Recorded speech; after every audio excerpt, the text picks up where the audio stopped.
Now, let's talk about something further peculiar. This has got a lot of traction over the weekend.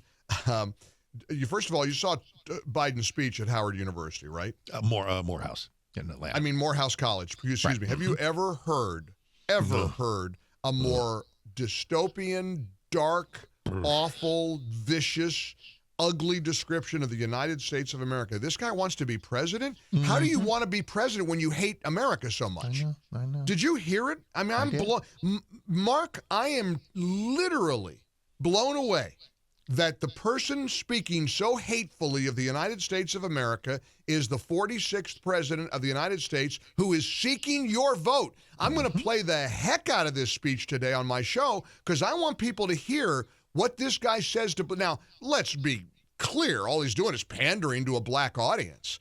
This guy's desperate. He's scared. He's hemorrhaging black voters. A number of people at the university turned their backs on him because they're. But he went, I was with George Floyd's family. MSNBC's calling him out for it, Mark. Yeah, I know. They're calling him a panderer. MSNBC. Now, furthermore, did you see the video he made about, you can't be pro-police and anti-insurrection?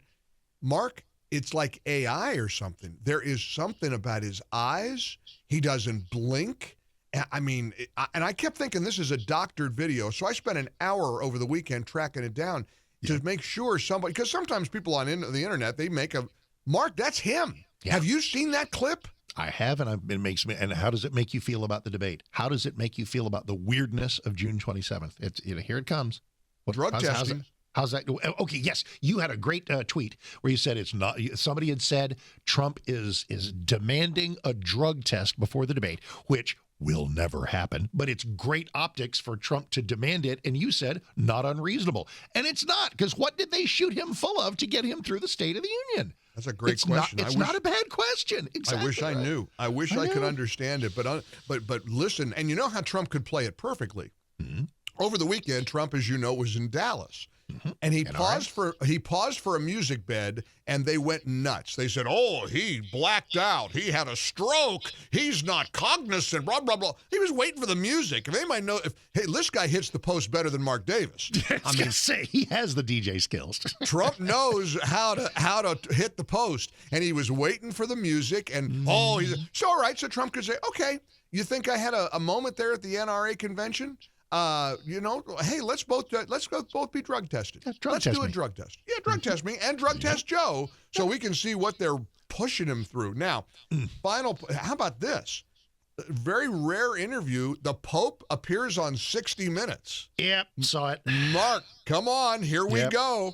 The first time Pope Francis spoke at length with any English language American broadcast network, I liked it better when he wasn't speaking to any American broadcast network. He denounced any bishops who are conservatives in America and called efforts by Texas to try to secure the border and have some border madness. Madness. It's madness. You must open the borders. Immigration is good, et cetera, et cetera. The South American leftism has hijacked his biblical worldview, and it's a shame. It's just unfortunate. Is that what it is? It's South American leftism? Of course it is. Well, this guy's the Pope. He leads gazillions of people all over the world. And you're supposed to put a pin in your own personal beliefs and your own personal politics in order to preach the word of God. Some popes have done a really great job of that. John Paul II. Others have, of course, John Paul II is from Poland. He didn't have any leftism to put aside. This guy does. And that's why you get nonsense on climate and nonsense on various other things like borders. And it was, he was talking to Nora O'Donnell. And it was interesting, and I watched every minute of it. He made clear that he was not blessing gay unions, but rather every individual. No one is to be denied a blessing. Also, he says we're not going to have women priests. Thank you very much. And which a church can do whatever it wants to do, but the priesthood is a fatherly role which a woman is incapable of. Nothing misogynistic about it.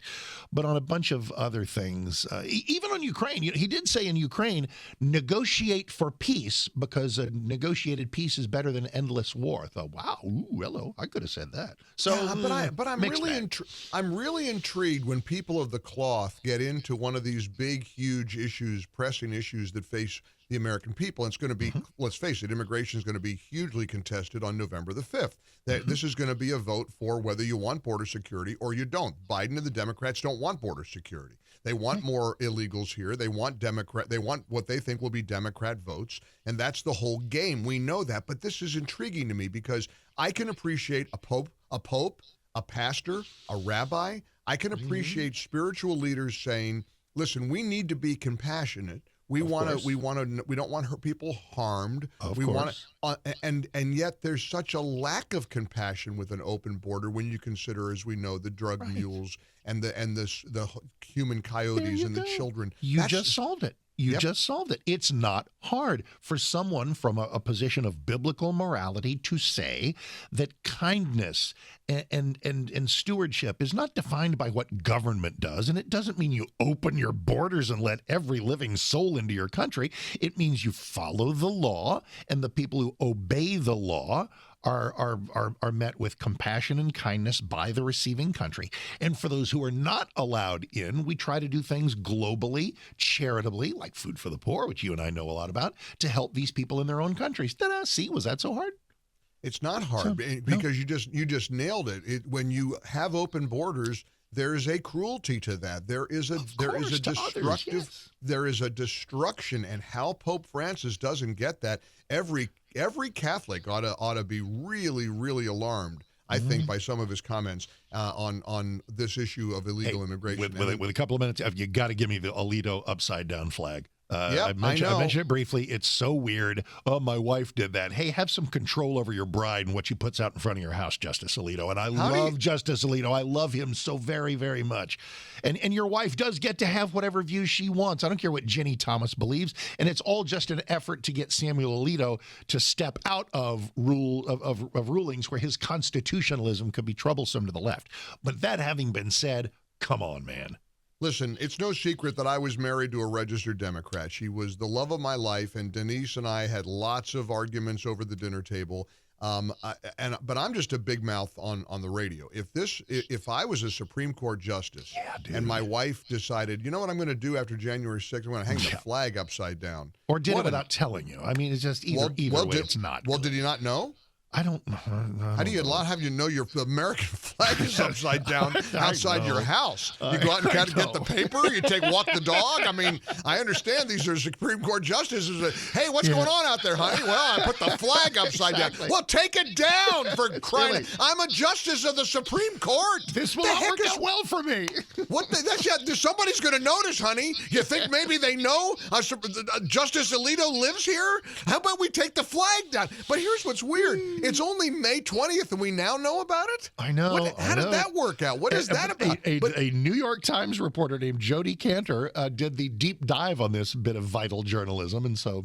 Yeah, but here's the question. The reason it's relevant is that they're calling for his recusal from any cases. Is nonsense. Absolute it's ridiculous. Nonsense. Your wife gets to, I mean, it's one thing not to obviously have your wife running rampant in the household, but I don't think you can be recused from an important case. It does not mean that you are unable to be objective and constitutional. Final note, 30 seconds on the craziness. Ever heard of Miti Randhawa? Is this somebody who is this a Nikki Haley story? Nikki Haley's brother is bonkers on social media, posting all this crazy stuff.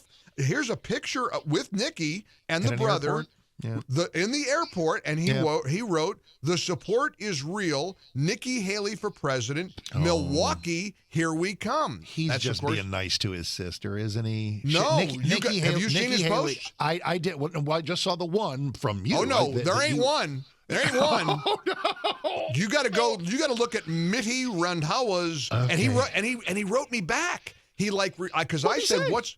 Well, I wrote on Twitter. I said, "What's this about?" Is all I wrote, and then he responded. Let me read it to you. You need to have him on the show. You need to have him on the show. No, I don't want to have him on the show. You totally need to have him on the show. Listen, I'll have him on the show. I'm all stocked up on crazy. Okay, I got enough. All right. I said, "What is this all about?" He wrote, "It's called being reasonable and a patriot. Nikki is not about her. Trump has always been about himself. It's obvious." Okay. That was his response to me on X.